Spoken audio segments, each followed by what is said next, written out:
जय हिंद दोस्तों, नमस्कार। चलिए आज हम आप लोगों को बताते हैं पृथ्वी की उत्पत्ति। ठीक, पृथ्वी की उत्पत्ति कैसे हुई। ठीक, वर्जिन ऑफ अर्थ, पृथ्वी की उत्पत्ति। इसमें देखिए जो है पृथ्वी की उत्पत्ति के संबंध में जो है सर्वप्रथम तर्कपूर्ण, ठीक, सर्वप्रथम जो है तर्कपूर्ण संकल्पना जो है इसका प्रतिपादन जो है एक फ्रांसीसी थे जिनका नाम था जो कास्ते द बफन। ठीक, कास्ते द बफन। पृथ्वी की उत्पत्ति के बारे में सबसे पहले सर्वप्रथम संकल्पना का प्रतिपादन जो है तर्कपूर्ण प्रतिपादन एक फ्रांसीसी वैज्ञानिक थे। ठीक, फ्रांसीसी वैज्ञानिक थे जिनका नाम था कस्ते दा बफन। उन्होंने जो है वर्ष 1749 में, ठीक, 1749 में किया था। इसके बाद जो इस क्षेत्र में जो अनेक विद्वानों ने जो है अपने अपने मतों का प्रतिपादन किया। तो पहले चलते हैं, इसमें देखते हैं। पहला है अद्वैतवादी संकल्पना। ठीक, पहला इसमें देखते हैं अद्वैतवादी संकल्पना। उसके बाद देखते हैं द्वैतवादी संकल्पना।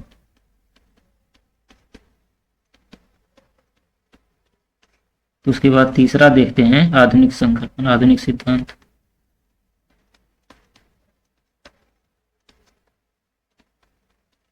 आधुनिक सिद्धांत में दोस्तों सबसे सर्वमान्य और तर्कपूर्ण जो सिद्धांत माना जाता है, सर्वमान्य सिद्धांत जो बिग बैंग थ्योरी माना जाता है। ठीक, आधुनिक सिद्धांत में जो ब्रह्मांड की उत्पत्ति के संबंध में सबसे तर्कपूर्ण सिद्धांत जो है बिग बैंग थ्योरी माना जाता है आधुनिक सिद्धांत में।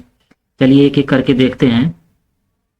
पहले देखेंगे जो है अद्वैतवादी संकल्पना। ठीक, चलिए देखते हैं अद्वैतवादी संकल्पना में जो है इसमें भी जो है कई लोगों ने अपने अपने तर्कपूर्ण व्याख्या दी है।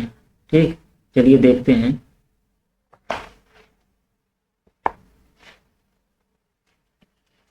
इसमें अद्वैतवादी संकल्पना में जो है पहला है उच्छल तारा परिकल्पना। उच्छल तारा परिकल्पना, ठीक, और दूसरा है इसमें वायव्य राशि परिकल्पना, वायव्य राशि परिकल्पना। और इसमें तीसरा है निहारिका परिकल्पना। ठीक, निहारिका परिकल्पना। पहला उच्छल तारा परिकल्पना, वायव्य राशि परिकल्पना, निहारिका परिकल्पना। इसमें अद्वैतवादी संकल्पना में जो है 3 परिकल्पनाओं को बताया गया है। ठीक, चलिए अब इसमें पहला देखते हैं पुच्छल तारा परिकल्पना। पहला जो है पुच्छल तारा परिकल्पना, चलिए उसको बताते हैं। देखिए पुच्छल तारा परिकल्पना को जो है किसने प्रस्तुत किया है। पुच्छल तारा परिकल्पना को जो है कस्ते दा बफन जो माना जाता है सर्वप्रथम जो है तर्कपूर्ण व्याख्या जो है फ्रांसीसी वैज्ञानिक थे जिनका नाम था कस्ते दा बफन। इन्होंने ही जो है पुच्छल तारा परिकल्पना को दिया था। ठीक, कि एक विशालकाय धूमकेतु तारा है। ठीक, बहुत बड़ा विशालकाय धूमकेतु तारा है। मान लीजिए विशालकाय धूमकेतु तारा है। यह तारा है जिसमें अत्यधिक मात्रा में पदार्थों का उत्सर्जन हुआ है। इससे जो है बहुत ज्यादा मात्रा में जो है पदार्थों का उत्सर्जन हुआ। ठीक, जिससे अधिक मात्रा में जो पदार्थों का उत्सर्जन हुआ तो कालांतर में जो है इसे बिखरे हुए पदार्थ के जो बड़े बड़े पिंड ग्रह और उपग्रह का निर्माण हुआ। यह जो विशालकाय तारा था इससे जो है अधिक मात्रा में पदार्थों का उत्सर्जन हुआ, और जब यही पदार्थों का उत्सर्जन हुआ जो बिखरे हुए पदार्थ थे यही जो है ग्रह और उपग्रह का मतलब निर्माण हुआ। तो पुच्छल तारा परिकल्पना यही है। ठीक, अब चलिए देखते हैं वायव्य राशि परिकल्पना। ठीक, दूसरा चलिए देखते हैं वायव्य राशि परिकल्पना। इसके बारे में क्या है, इसको जो है इमैनुअल कांट महोदय ने दिया था। ठीक, लिख देते हैं, जर्मनी के विद्वान थे, जर्मनी के वैज्ञानिक थे इमैनुअल कांट। इमैनुअल कांट ये जो पुच्छल तारा परिकल्पना दी इन्होंने, ये फ्रांस के थे, इनका नाम था कस्तेदा बफन, 1749 ईस्वी में दिया। और वायव्य परिकल्पना का प्रतिपादन इमैनुअल कांट ने दिया, और ये कहाँ के थे, ये जो है जर्मनी के थे, ठीक, यह जर्मनी के थे और 1755 ईस्वी में दिया था, ठीक, 1755 ईस्वी में वायव्य परिकल्पना को दिया था। अब देखिए इस परिकल्पना का जो विशेषता क्या थी, मतलब कैसे दिया इन्होंने। इन्होंने ये कहा, इमैनुअल कांट महोदय ने यह कहा कि जो है केंद्र सकते हैं, एक नेबुला से 9 छल्ले अलग हुए, ठीक, जब एक नेबुला से 9 छल्ले अलग हुए, उनके शीतल से जो है सौर मंडल के विभिन्न ग्रहों का निर्माण हुआ। समझ रहे हैं, इन्होंने यही कहा, इमैनुअल कांट महोदय ने यह कहा कि एक नेबुला है, नेबुला से 9 छल्ले अलग हुए हैं, कि इनकी आलोचना जो है लाप्लास महोदय ने कर दिया कि जो है कांट महोदय जो है, कांट ने जो है ये गलत बता दिया। क्यों? क्योंकि के माध्यम से बताते हैं। इन्होंने निहारिका परिकल्पना में क्या बताया, निहारिका परिकल्पना में यह बताया कि जो है एक विशालकाय, ठीक, एक विशालकाय तप्त निहारिका से एक ही छल्ला बाहर निकला जो कई छल्लों में विभाजित हो गया। जैसे मान लीजिए एक निहारिका है, ठीक, इससे जो है बहुत छल्ला बाहर निकला और इससे कई छल्लों में विभाजित हो गया, इसी में जो है कई छल्लों में विभाजित हो गया, ठीक, यही जो है कई छल्लों में विभाजित हो गया धीरे धीरे बाद में। और जो यही छल्लों में विभाजित हो गया तो इन्हीं छल्लों से विभिन्न ग्रहों का निर्माण हुआ, इन्हीं से जो है विभिन्न ग्रहों का निर्माण हुआ। इसके बाद जो है, इसके बाद चलिए देखते हैं द्वैतवादी संकल्पना, ठीक, द्वैतवादी संकल्पना में क्या है, द्वैतवादी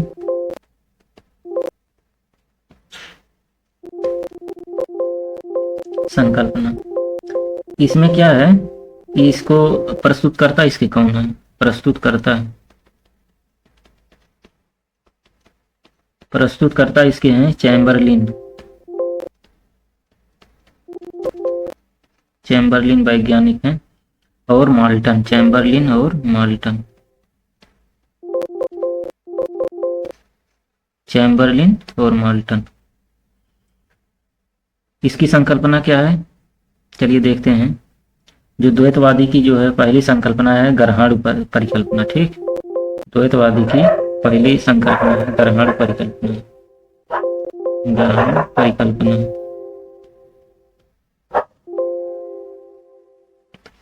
चलिए इसमें देखते हैं। ग्रहण परिकल्पना में क्या है कि सूर्य प्रारंभ में ठोस और शीतल था। ये देखिए सूर्य है, ठीक, आप लोग देख रहे होंगे, या देखिए सूर्य है, यह प्रारंभ में शीतल था, एकदम ठोस था, ठीक, लेकिन जब एक अन्य तारा है, देखिए स्टार है ना, एक तारा जो सूर्य के पास से ही गुजरा, ठीक, एक तारा जब सूर्य के पास से गुजरा तो दोनों में गुरुत्वाकर्षण से, देखिए दोनों में खिंचाव से, गुरुत्वाकर्षण से सूर्य सतह से सिगार के आकार का कुछ पदार्थ जो निकलकर अलग हो गया। ये देखिए सिगार के आकार का है, यही देखिए सिगार का आकार है,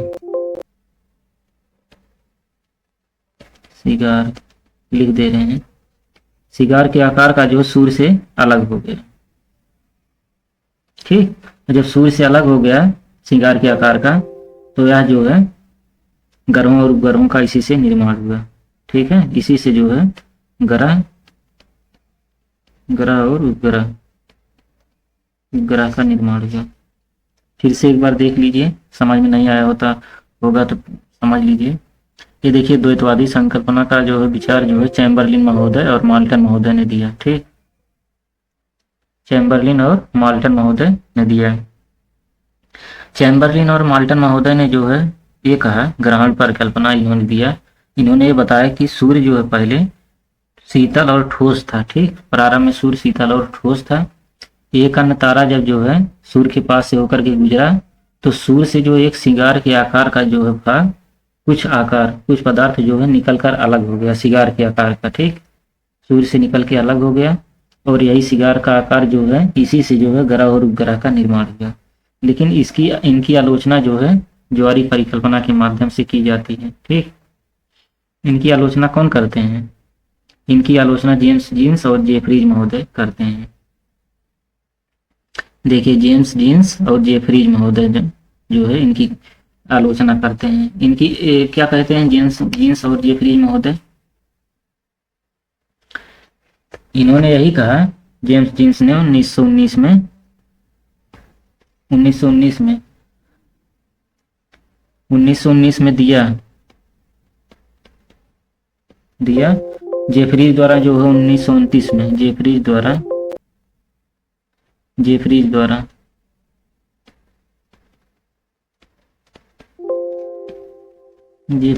जो है 1929 में दिया गया। ठीक, 1929 में संशोधित रूप में।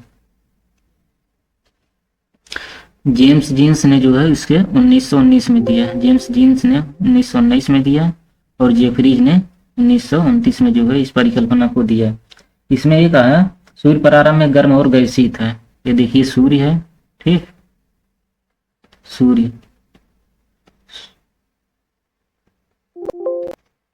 सूर्य प्रारंभ में गर्म और गैस का गोला था। जब एक तारा जो इनके पास से गुजरा, देखिए तारा है, ठीक, जब तारा जो इनके पास से गुजरा सूर्य के पास से, ठीक, जब सूर्य के पास से गुजरा तो कुछ भाग जो है ज्वारीय उद्भेदन के कारण फिलामेंट के रूप में खींच गया। ठीक, जिससे ग्रहों और उपग्रहों का निर्माण हुआ। ये देखिए इनका है, ग्रहों और उपग्रहों का निर्माण हुआ। क्योंकि इसका चित्र हम बना देते हैं। जैसे देखिए सूर्य है,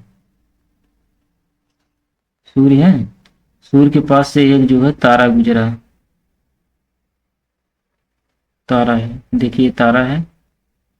जब ये तारा गुजरा तो इस आकार का जो है, इससे जो टूट के अलग हो गया। ठीक, फिलामेंट के आकार का जो है टूट के जो है खींच गया, जिससे ग्रह और उपग्रह का निर्माण हुआ। ज्वारीय परिकल्पना यही बताती है, जेम्स जीन्स और ज्वारीय परिकल्पना जेफरीज की यही बताती है कि सूर्य के पास से जब तारा गुजरा, ठीक, जब सूर्य के पास से तारा गुजरा तो एक फिलामेंट के आकार का जो है खींच गया, जिससे जो ग्रह और उपग्रह का निर्माण हुआ। लेकिन इनकी आलोचना कौन करते हैं? इनकी आलोचना जो है द्वैतारक परिकल्पना वाले करते हैं। अब द्वैतारक परिकल्पना किसने दिया? एच.एन. रसेल ने जो है इसे कैसे परिभाषित किया, चलिए देखते हैं।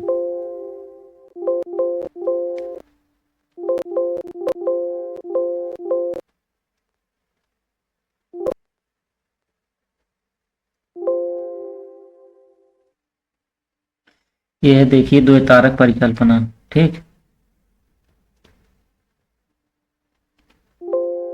द्वैतारक परिकल्पना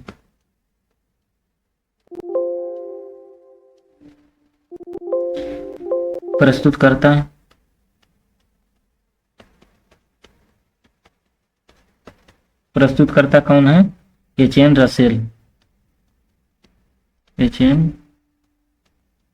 रसेल प्रस्तुत करता है।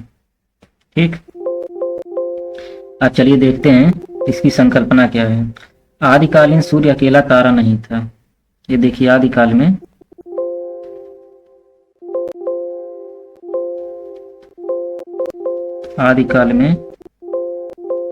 सूर्य अकेला तारा नहीं था। ठीक, कहने का मतलब सूर्य भी था, ठीक, उसका एक साथी तारा भी था। समझ रहे हैं? सूर्य था और उसका साथी तारा था। कहने का मतलब सूर्य जो है आदिकाल में अकेला तारा नहीं था, उसका साथी तारा भी था। और दोनों तारे मिलकर जो है द्वैतारक परिकल्पना का निर्माण करते हैं। द्वैतारक परिकल्पना का निर्माण यही दोनों तारे मिलकर करते हैं। इसमें क्या है, एक तीसरा तारा सूर्य के साथी तारे के निकट से गुजरा है। ये देखिए सूर्य है, सूर्य का साथी तारा ये है, और इस साथी तारा जो है उसके निकट से जो है एक तारा गुजरा। ठीक, यह तारा जो है साथी तारे के निकट से गुजरा, जिससे जो है ज्वार उत्पन्न हो गया। जब ज्वार उत्पन्न हो गया तो उससे जो है ग्रहों का निर्माण हुआ। और जब साथी तारा जो है इसके निकट से तारा जब गुजरा तो इसमें जो है फिलामेंट के आकार का खिंचाव हुआ जिससे ज्वार उत्पन्न हुआ और यह इससे अलग हो गया साथी तारा से। इसी से जो है अन्य ग्रहों का निर्माण हुआ। ठीक, द्वैतारक परिकल्पना यही कहती है रसेल महोदय की। ठीक, चलिए इसके बाद जो बताते हैं, यही जो सब सर्वमान्य सिद्धांत था, उसके बाद जो था अंतारक धूल परिकल्पना। ठीक, अंतारक धूल परिकल्पना, चलिए उसे भी देख लेते हैं। इसके बाद है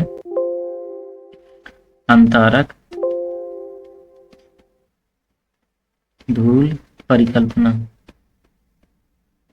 ठीक, इसमें क्या है कि ग्रहों की उत्पत्ति गैस व धूल से मानी गई है। ठीक, ग्रहों की उत्पत्ति जो है गैस और धूल से मानी गई, जैसा कि नाम से ही स्पष्ट है अंतारक धूल परिकल्पना कि जो है गैसों की उत्पत्ति जो है धूल से मानी गई है, गैस और धूल से।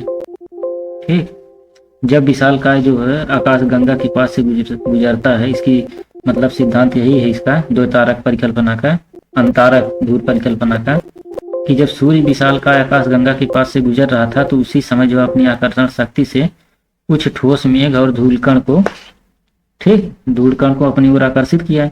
और जब अपनी ओर आकर्षित किया तो सामूहिक रूप से सूर्य की परिकल्पना करने लगे। ठीक, और जब सूर्य की परिकल्पना करने लगे तो इन्हीं धूल कणों के संगठित व घनीभूत होने के फलस्वरूप जो है अन्य ग्रहों का निर्माण हुआ।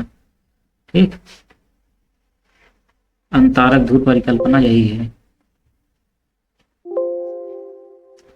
अब चलिए देखते हैं बिग बैंग थ्योरी। ठीक, जो कि सर्वमान्य सिद्धांत माना जाता है।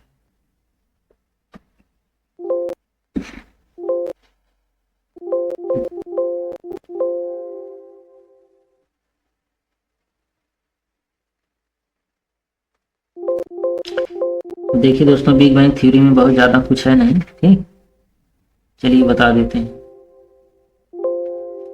अब इसमें क्या है, इसके पहले हमने द्वैतारक परिकल्पना, ठीक, अद्वैतवादी परिकल्पना, ये सब बता दिए। ये आधुनिक सिद्धांत में आता है। ठीक, बिग बैंग थ्योरी जो है आधुनिक सिद्धांत में आता है। तो इसमें क्या है कि जो है ब्रह्मांड की उत्पत्ति के संबंध में जो है यह सर्वमान्य सिद्धांत माना जाता है बिग बैंग थ्योरी। ठीक, बिग बैंग थ्योरी जो है ब्रह्मांड की उत्पत्ति में सर्वमान्य सिद्धांत माना जाता है बिग बैंग थ्योरी। इसमें क्या, इसकी मतलब इसकी परिकल्पना जो एडविन हब्बल ने प्रमाण दिए कि ब्रह्मांड का विस्तार हो रहा है। एडविन हब्बल महोदय ने यह प्रमाण दिया कि ब्रह्मांड का विस्तार हो रहा है। और इस बिग बैंग सिद्धांत के अनुसार जो है ब्रह्मांड का विस्तार निम्न अवस्थाओं में हुआ है। जैसे इस प्रकार की, जैसे बिग बैंग की प्रक्रिया में इसमें भीषण विस्फोट हुआ। ठीक, ये देख रहे हैं बिग बैंग की प्रक्रिया में इसमें जो है भीषण विस्फोट हुआ। देखिए कितनी तेज विस्फोट हुआ है। बिग बैंग की प्रक्रिया में जो है भीषण विस्फोट हुआ और इस विस्फोट की प्रक्रिया से मतलब बृहद विस्तार हुआ, बहुत ज्यादा विस्तार हुआ। देखिए चारों तरफ फैल गया है। और जब बृहद विस्तार हुआ तो वैज्ञानिकों का विश्वास है कि बिग बैंग की जो घटना आज से 13.7 अरब वर्ष पहले हुई थी। और इसमें जो इसके बाद जो देखेंगे पृथ्वी की आयु। ठीक, पृथ्वी की आयु देखेंगे। वीडियो काफी लंबा हो जाएगा दोस्तों। ठीक, चलिए दोस्तों मिलेंगे नेक्स्ट वीडियो में, तब तक के लिए जय हिंद दोस्तों, नमस्कार।